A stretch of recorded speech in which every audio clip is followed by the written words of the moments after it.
नमस्कार जय जगन्नाथ चलन जाना एक एजुकेशन खबर देखु शिक्षक को सर्वदा अणशिक्षा कार्य लिप्त कर अभिभावक महल में तीव्र प्रतिक्रिया प्रकाश पाई। राज्य में सरकारी स्कूल गुड़िक शिक्षक मानकर जो भली घोर अभाव देखा पाठ पढ़ार आपणकर मान को प्रभावित करुच्ची। यही संकटजनक स्थिति मध्य राज्य प्रशासन शिक्षक मान जनगणना एवं भोटर तालिका संशोधन कार्य लिप्त करने को बाध्य कर। राज्य प्रशासन शिक्षक मान जनगणना एवं भोटर तालिका संशोधन भली विभिन्न अणशैक्षिक कार्य नियोजित करुछंती।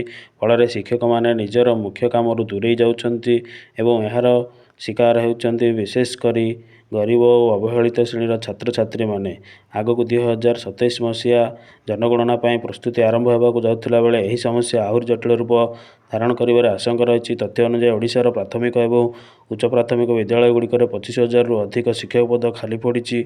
उच्च प्राथमिक विद्यालय तथा देखु राज्यर ग्रामांचल एवं विशेषकर मयूरभंज कोरापुट और नवरंगपुर भली आदिवासी बहुल अंचल जिलागुड़िक एवं जड़े लेखाएं शिक्षक स्कूल चलवा एक साधारण कथा हो जाइए। शिक्षक मानक निर्वाचन जनगणना साक्षरता अभियान और विपर्य परिचालना भली काम व्यवहार करने फल वर्षक वर्ष प्राय 20 रु 30 दिन पाठपढ़ा नष्ट होउची। विशेषकर बूथ स्तरीय ऑफिसर बा बीएलओ भाव में प्रायतः शिक्षक मानक ही नियोजित करा जाय थाए। आगामी 2027 जनगणनार प्रथम पर्याय राज्य में 1 लाख रु अधिक कर्मचारी काम लगे जो अधिकांश होती शिक्षक। याद्वारा श्रेणीगृह में पाठपढ़ा बाधाप्राप्त हो। पाठ्यकोशड़ा समय अनुजाई बाधाप्राप्त हो। पाठ्यकोशड़ा समय अनुजाई शेष होना एवं परीक्षा समय पिलामाने असुविधार सम्मुखीन हे। धनी मध्यवित्त परिवार लोके निज पिला भलरे पाठ पढ़ाई घर स्कूल पठाउथिला बेले गरीब आदिवासी श्रमिक श्रेणी परिवार पिला माने केवल सरकारी स्कूल पर निर्भर करथांती। शिक्षक अभाव एवं अणशैक्षिक कार्यर चाप जोगु एही पिला माने उचित शिक्षा पाई पारु नाहांती। फल समाज में धनी गरीब मध्य शिक्षागत व्यवधान बढ़िबारे लागि रही। निर्वाचन बा जनगणना परिचालना करने दक्ष कर्मचारी आवश्यकता रही सत, किंतु सबुबले शिक्षक मानक ऊपर एही बोझ लदी देवा प्रशासनिक शिथिलता दर्शाउची।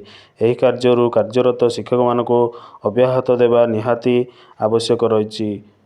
देखंतु कर्नाटक एवं केरल भली राज्य में अवसरप्राप्त अधिकारी स्वेच्छासेवी युवक मानक नहीं शिक्षक मानक बिना एभली कार्य सफलतार सह करा जाउची, किंतु ओडिशा भली राज्य में सेभली कार्य करा जाउ नाही।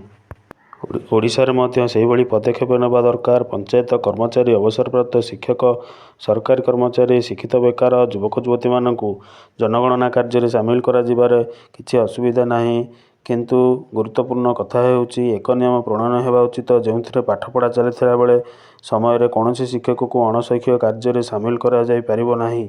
आगामी 27 जनगणना पूर्व ओडिशा सरकार पाखरे एही भूलर संशोधन करने सुजोग रही।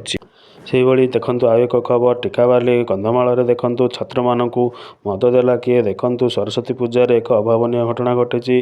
पिला माने मद पी बाहर अचेत हो पड़ते। ग्रामांचल अंचलवासी संपर्क विद्यालय कर्तृपक्ष को जणाइथिले पर छात्र को डाक्तरखाना निया सेठारे परीक्षा कर देखा जाइथिला जे छात्र माने मद पी रास्तार पड़ते।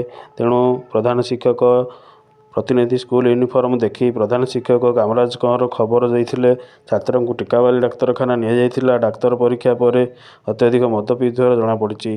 देखंतु छात्र माने मद पीवा घटना गुड़िक पेरेंट मानक जणाई दि जाइए, अभिभावक मानक जणाई दि जाइए, किंतु से बहिष्कार करने प्रधान शिक्षक कहते। किंतु बुद्धिजीवी मैंने कहते एमाने बाहर को गले किपरि मद पीले किपरि एक तदंत होगा दरकार, किंतु पिला मानकु बहिष्कार कले ताहा संशोधन हेबो नाही। एही घटना रे केवल छात्र मानकु दायी न करी जो दुकानी से मद बिक्री करछंती एवं जो हॉस्टेल वार्डन अवहेला पिला माने बाहर को गले सेमानक विरुद्ध कार्यानुष्ठान ग्रहण करने को दाबी होइछि।